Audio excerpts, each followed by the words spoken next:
ओम श्री गणेशाय नमः। ओम नमः शिवाय। वर्णाश्रम धर्म तथा नारी धर्म का वर्णन, शिव के भजन, चिंतन एवं ज्ञान की महत्ता का प्रतिपादन। महादेव जी कहते हैं, देवेश्वरी, अब मैं अधिकारी, विद्वान एवं श्रेष्ठ ब्राह्मण भक्तों के लिए संक्षेप से वर्ण धर्म का वर्णन करता हूँ।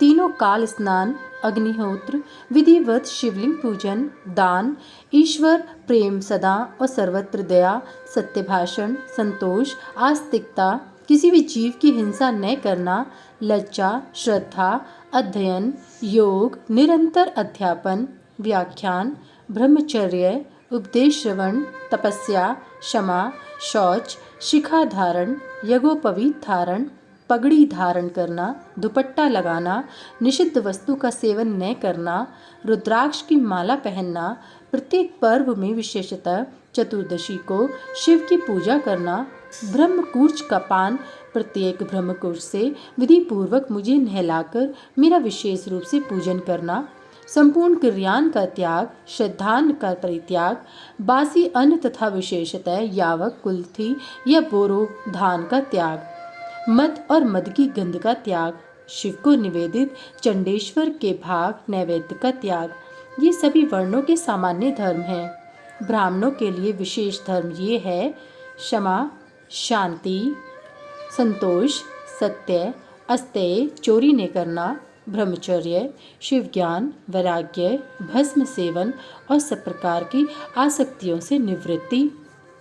इन 10 धर्मों को ब्राह्मणों का विशेष धर्म कहा गया है। अब योगियों, यतियों के लक्षण बताए जाते हैं। दिन में भिक्षान्न भोजन उनका विशेष धर्म है। यह वानप्रस्थ आश्रमों वालों के लिए भी उनके समान ही अभीष्ट है। इन सबको और ब्रह्मचारियों को भी रात में भोजन नहीं करना चाहिए। पढ़ाना, यज्ञ कराना और दान लेना, इनका विधान मैंने विशेषतः क्षत्रिय और वैश्य के लिए नहीं किया है।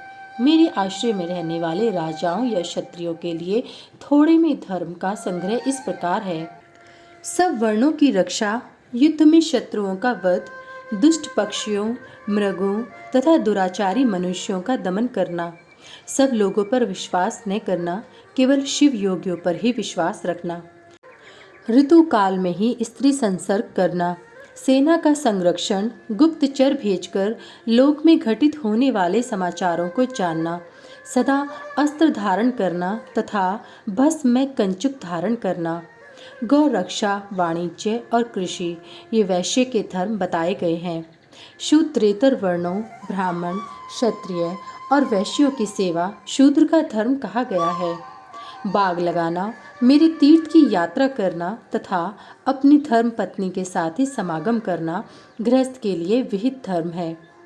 वनवासियों, यतियों और ब्रह्मचारियों के लिए ब्रह्मचर्य का पालन मुख्य धर्म है। स्त्रियों के लिए पति की सेवा ही सनातन धर्म है, दूसरा नहीं। कल्याणी, यदि पति की आज्ञा हो तो नारी मेरा पूजन भी कर सकती है। जो स्त्री पति की सेवा छोड़कर व्रत में तत्पर होती है वह नरक में जाती है। इस विषय में विचार करने की आवश्यकता नहीं है। अब मैं विधवा स्त्रियों के सनातन धर्म का वर्णन करूंगा। व्रत, दान, तप, शौच, भूमि शयन, केवल रात में ही भोजन, सदा ब्रह्मचर्य का पालन, भस्म अथवा जल से स्नान, शांति, मौन, क्षमा, विधि पूर्वक सब जीवों को अन्न का वितरण, अष्टमी, चतुर्दशी, पूर्णिमा तथा विशेषतः एकादशी को विधिवत उपवास और मेरा पूजन, ये विधवा स्त्रियों के धर्म हैं। देवी, इस प्रकार मैंने संक्षेप से अपने आश्रम का सेवन करने वाले ब्राह्मणों, क्षत्रियों, वैश्यों, सन्यासियों, ब्रह्मचारियों तथा वानप्रस्थों और गृहस्थों के धर्म का वर्णन किया। साथ ही शूद्रों और नारियों के लिए भी इस सनातन धर्म का उपदेश दिया।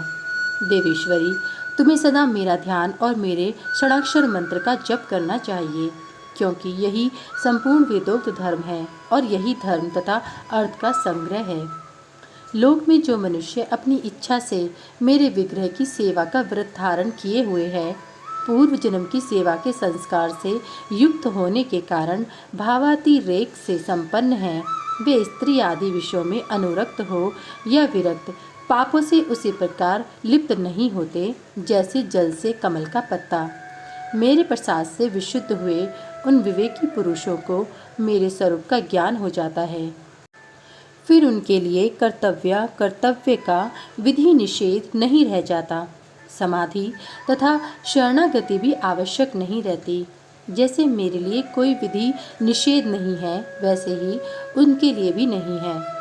परिपूर्ण होने के कारण जैसे मेरे लिए कुछ साध्य नहीं है, उसी प्रकार उन कृतकृत्य ज्ञान योगियों के लिए भी कोई कर्तव्य नहीं रह जाता है। वे मेरे भक्तों के हित के लिए मानव भाव का आश्रय लेकर भूतल पर स्थित हैं।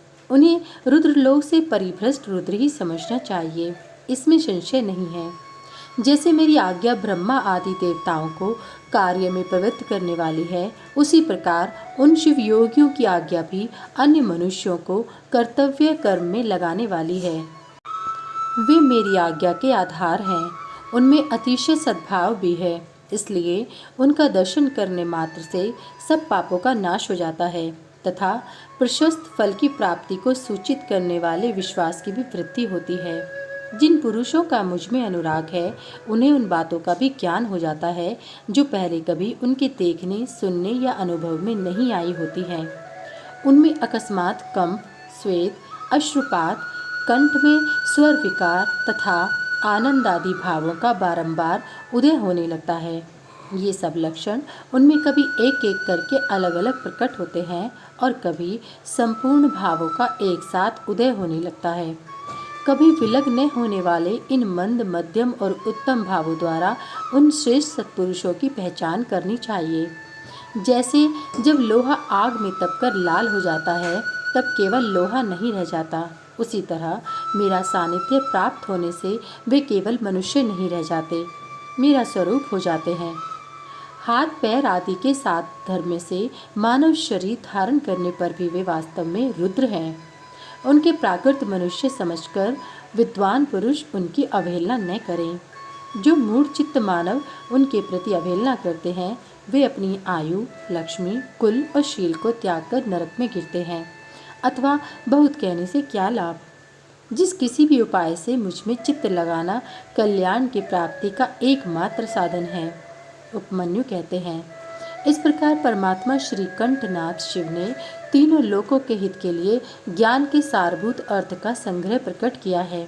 संपूर्ण वेद शास्त्र, इतिहास, पुराण और विद्याएं इस विज्ञान संग्रह की ही विस्तृत व्याख्याएं हैं।